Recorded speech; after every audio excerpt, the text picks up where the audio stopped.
Hey there, and good morning. Welcome. This is Dr. T at Crossbody Unity. I'm going to do part two of way back when in history, the WELP started to pursue me, like target me, even jump me in public and bully and never speak to me and, get to know me or ask me. And Matthew 18:15, meekly, Galatians 6:1, submit to God's whole counsel by politely, respectfully, upfront confronting me. In part one, I discussed that I had a long-term family. I will tell you about my family, who were a bunch of ministers and gentlemen, educated, non-racist. And so they raised me in a family where I would have the automatic hard drive filled with maternal and paternal caring love, respect, no law. I also found that in hindsight, they were all married and faithful family men. They didn't play around. So I wasn't used to a culture of men, stepping outside the marriage. They respected everyone. Everyone was equal, males and females, black and white and brown. And it was Ephesians 5:21, servant leader, which I've Googled Chat GPT AI recently and found that was the norm for the first church. That's how Jesus did it. So I never heard gossip, accusation, or, they were one man, one woman men. And I used to that. That's all I want. So I'm very careful. I grew up with that. Also, Billy Graham, Holy Fear of the Lord. And I always I'm very careful. And I have a men's ministry, a Christian men's and women's, a human's ministry. That means, for definition, in these modern days, that I see men and all people first as humans, whom God made in His image, all kinds, all colors, and that I'm to be their brother's keeper, or their mother's keeper. I'm to be there to watch myself around them and watch them around me, especially if I'm married, especially if they're married. So I always do, and I have a great history of that, a track record of that. At one point, I lost my father, and this is the part where the checkered past rises. I had been an only child for 8 years, and then my mother and father and my sister, who is 8 years younger, the only other child, he died. And so after he died, I was in ministry, and the ministry is making progress in an area to be national. I did a lot of things, cross-body, unity, urban, suburban, no LP, nobody minded my business. But inside the home with 2 children and the pressure and stress and spiritual warfare, I started to get a demonic emotional abuse, and it started to get worse. And I had nobody there for me because I was the weaker vessel, believe me, in that person. And I wanted to forgive, because I knew God. This person had not been raised politely like I had been, and his was first generation Christian, So everybody's equal. I want everybody to hear for themselves. So I was not his mother. Only God could speak. So I didn't know what to do, and I was getting beaten down. I was getting worn out because all the responsibility, all the, trying to, and I was very faithful, and I forgave him, and I felt that was, let's pray and try to survive the marriage and keep things going. Well, it didn't turn out after a long time, but it was 18 years of this.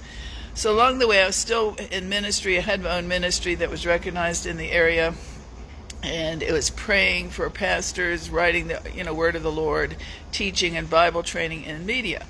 So I took one of the ladies down to another state who was having trouble, and I went with her, and I ended up meeting many people, like networking. I'm always networked. So I said to one particular young man, I said, come back, if you ever are riding through, because he was from a different state, as a brother in Christ, you can stay with our family. So the time that person came was very timely, because it was God. And so he came through town. I said, do you want to stay with our family? My husband said yes. So that's what happened, and then I realized he had been abused. He had been raised by 2 women. He was emotionally healthy, and he understood, so I could talk to him like a private confidant, because I had no men in the family, and I was getting beaten down, really, literally. It was tough. And so an ogre at times. So I was like the only person and even though I had board members, I tried to talk to them. They didn't seem to register, that type thing. So anyway, when I deal with men closely, I always check if they're married, if I'm married, or do I have any physical chemistry. And I did not with this person, so I could talk to him as a person, as a friend, as a human. I looked at his background and I asked him, do you have any chemistry toward me? And he said no. And it was just like that, very private, just a talking confidant and helping me out how to deal with the abuse. And he really did help me. So we happened to be riding in my car when I was spotted by the area. I was in the rural part of the county more, and they watched everybody's business. They wanted to know they never talked to me, but we drove by, and there was this Levitical patriarch of all the autocratic and good big ego patriarchs was there. So we rode up, and there he was in the car with my husband's knowledge, and I watched him because, see, I know what's going on. I'm not a slouch. I can be, So I watched him, and we went by, and I saw his demeanor change. I saw his demeanor look angry, and I thought, oh, okay, he thinks something's up. Well, he can ask me. That's what I thought. So, he could have asked me anything. So I went on my way, and time passed, and later, that was when the whole group of those people, he must have incited the Levitical patriarchs, those who commit adultery, alert, the overseers or the gates of the city doctrine, the country good old boys gone wild. And I had met prior to that in ministry many who were not. Before that, there was nothing like that in my ministry. I dealt with men, and I had people that knew me, and my husband that knew me in the ministry, and they didn't, So I realized how bad it is when you start to get targeted. Well, the long story short is nobody knew their Bible. I come from genteel society, which I don't try to play that up, but I'm going to do it now.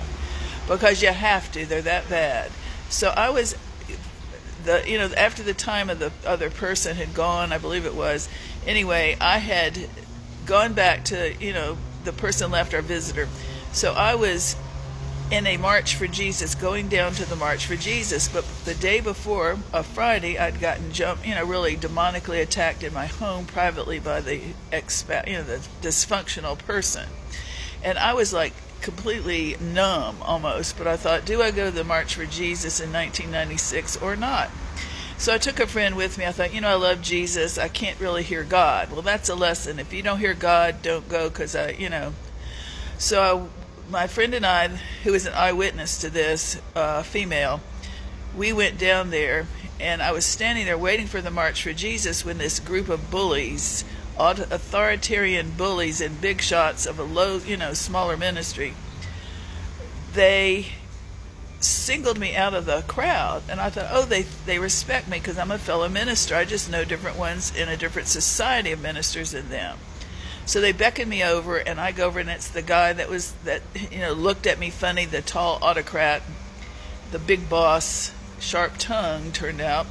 So he called me over, and I thought, oh, they're going to be friendly because I'm a fellow minister. So I go over there, and all of a sudden he pulls two other of their same kind of ilk of ministry over to chastise me and openly rebuke me for being in rebellion in my home, not being under spiritual authority.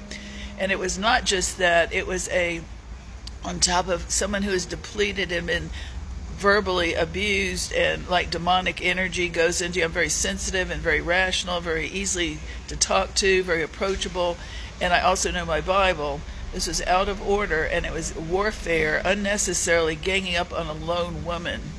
And so they called the other one over there, who is the head of them all, I think, and they proceeded to rebuke me. Well, after it was over, I was like in shell shock. It was a spiritual demonic energy, a force that was so abusive, so word cursing, that I just walked the rest of the mile. I put my sunglasses on and walked like a zombie. And the female who worked for one of them, I believe, the bigger one that did it, the head guy that was over these people was pulled over as the witness, and he did nothing. This was out of Bible order. It was false character. It was really just a huge demonic attack. It took me years because it was spiritual, not personal. I forgave him. I knew it was the devil, but I was going under great abuse to begin with, and this was just like trying to kill me off. I called it multi-sided, multifaceted warfare. So this is part of the reason. We'll talk more in part 3 and 4 later. God bless.